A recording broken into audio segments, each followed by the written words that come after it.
류당님, 5,900 감사합니다. 한쪽만 라운드 숄더라서 스쿼트 견착할 때도 한쪽으로 앞으로 나와서 골반도 틀어진 것 같고, 등을 하거나 어깨 운동 시에도 양쪽이 서로 다른 부위에 자극이 오는 것 같습니다. 하던 운동을 올스탑하고 라운드 숄더 개선 운동을 하는 게 좋을까요?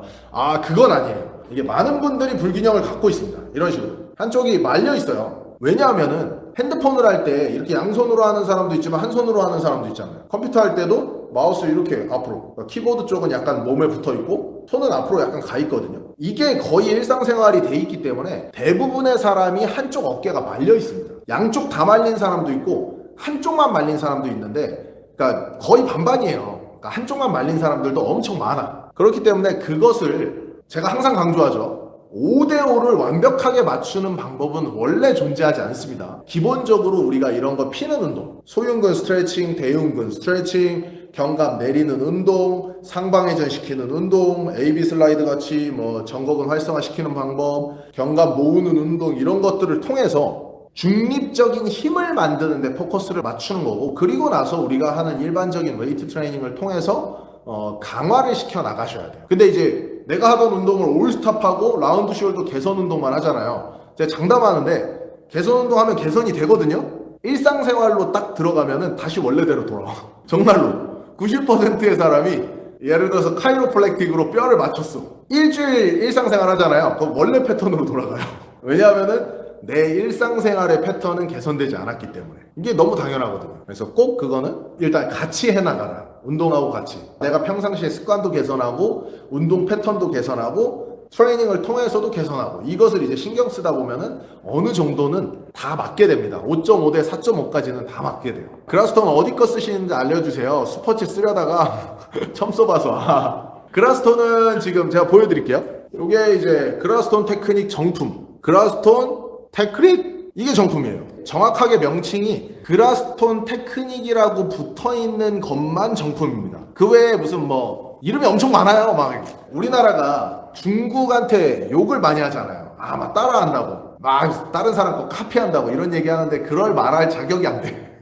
왜냐하면은 우리나라에 이 그라스톤 짭퉁만 제가 본 것만 한 6, 7가지가 돼요. 그렇기 때문에 이제 정품 그라스톤은 이제 이런 식으로 완전 셋덩입니다. 셋덩이. 이거는 옛날 버전이라 좀 다르기는 한데 보통 이제 그라스톤이라고 써 있고 GT4 이렇게 도구마다 넘버링이 되어 있고, 근데 요즘에 좀 디자인이 바뀌었더라고요. 근데 아무튼 그라스톤 테크닉이라는 이제 정품은 이렇고, 요즘에는 제가 쓰는 거는 요거 스트릭이라 그래요. 스트릭. 얘는 이제 미세 전류가 나오고 사이드에 있는 쇠 부분은 스테인레스로, 재질은 이제 그라스톤하고 거의 비슷한 재질이에요. 그리고 진동이 약간 추가되어 있어서 웅 하고 이게 진동이 있습니다. 그래서 그 진동을 여기다가 이렇게 넣어서 보면은 근육의 결대로 대흉근의 결이 이렇게 보이죠? 지금 보면 이렇게 잘라보면은 대흉근 나가는 결 보이실 거예요.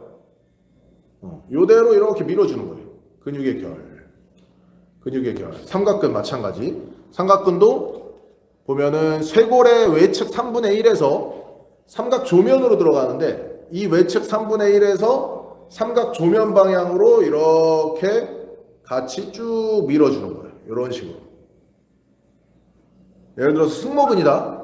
승모근은 후두하부 항인대를 지나서 쇄골로 들어가요. 쇄골하고 이제 견갑극하고 이제 같이 붙어 있죠. 요 라인을 따라서 그대로 후두부부터 쭉 말아서 이렇게 들어가죠. 말 그대로 근육의 결을 따라서 하는 테크닉이죠. 그래서 이런 것들은 이제 운동 전에 근육의 그런 자극, 그러니까 근육에 자극을 주면은 근육은 그 자극을 인지하죠. 신경이 하는 일이 뇌에서 얘로 전달을 해주기도 하지만 이 피부, 근육에서 뇌로 전달을 해주기도 하죠. 그러니까 인풋 아웃풋이 되잖아요. 신경 자체가.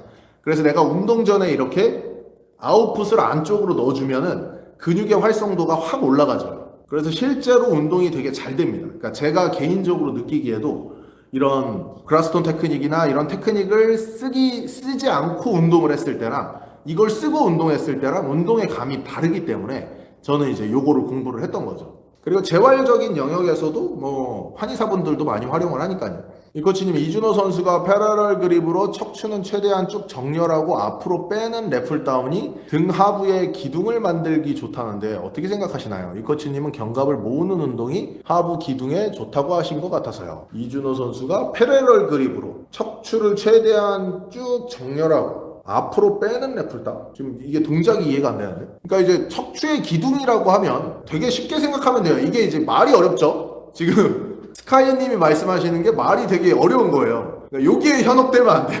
우리가 근육을 키우려면 그 근육이 가지고 있는 기능만 정확히 이해하면 돼요. 그렇지 않을까요? 등 기둥이라고 하면, 그러니까 등 기둥은 쉽게 생각해서 그냥 승모근이에요. 그러니까 등 하부의 기둥. 등 하부의 기둥이라고 하면은 승모근 하부. 그게 되겠죠. 그리고 이제 승모근 하부보다 더 밑에 있는 건 광배근이 되는 거예요. 광배근. 그러면은 내가 광배근, 승모근 하부, 승모근 중앙, 승모근 상부가 강화가 되면은 허리 중앙에 이제 기둥 형태처럼 근육이 보이게 되는 거잖아요. 그런 근육들은 대부분이 견갑을 뒤로 모으고 견갑을 밑으로 내리면 수축이 되게 커져요. 그리고 이게 견갑이 풀리면 이완이 커져요. 그래서 내가 만약에 견갑을 벌린 상태에서 트레이닝을 하면, 뭐 예를 들어서 이런 식으로 견갑을 벌린 상태에서 얘를 이렇게 풀고 해요. 그러면은 네거티브에 굉장히 늘어나, 그러니까 근육을 늘리면서 자극을 주는 방법이 되는 거고, 반대로 얘를 모아서 내리면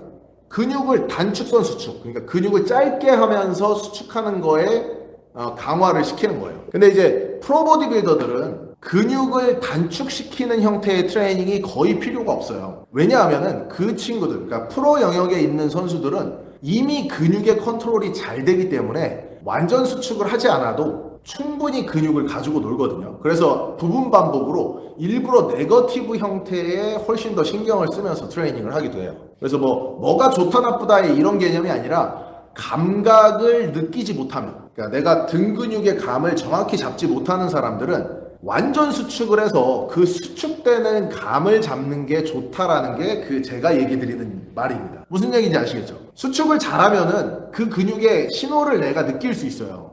수축이 잘 되는구나. 그럼 네거티브도 잡을 수 있습니다. 늘린 상태에서도 수축되는 걸 잡을 수 있어요. 근데 근육은 네거티브 형태의 트레이닝을 했을 때 근성장이 제일 빨라요. 파지티브 형태로는 사실 근성장이 잘 일어나지가 않습니다. 그렇기 때문에 네거티브로 가는 건 맞는데 그걸 못 느끼는 사람이 네거티브를 하면 허짓거리가 되는 거예요.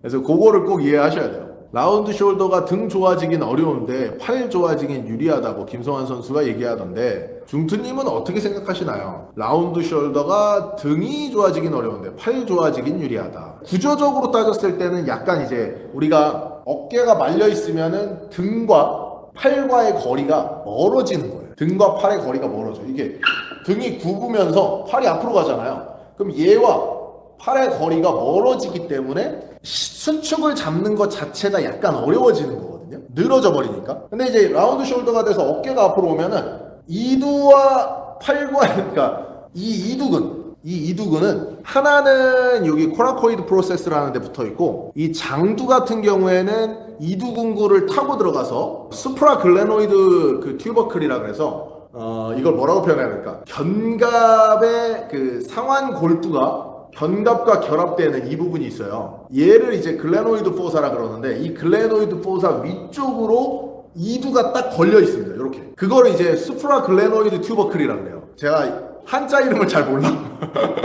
그러니까 아무튼 거기에 붙어 있는데, 라운드 숄더가 되면 이 부분이 앞쪽으로 당겨지잖아요. 그럼 얘의 거리가 짧아지는 거야. 그래서 이두를 수축했을 때 아마 수축감을 잡기는 좀 더 수월하지 않을까, 이런 의미에서 지금 그 김성환 선수님이 그런 얘기를 하신 것 같은데, 근데 이제 보통 라운드 숄더면은 둘 다 못해요. 제가 여태까지 이제 티칭했던 회원들을 보면은 라운드 숄더 심하신 분들은 이두도 못하고 등도 못하고 다른 운동도 다 못해. 밸런스가 다 깨져 있으니까. 개인적으로는 그렇습니다.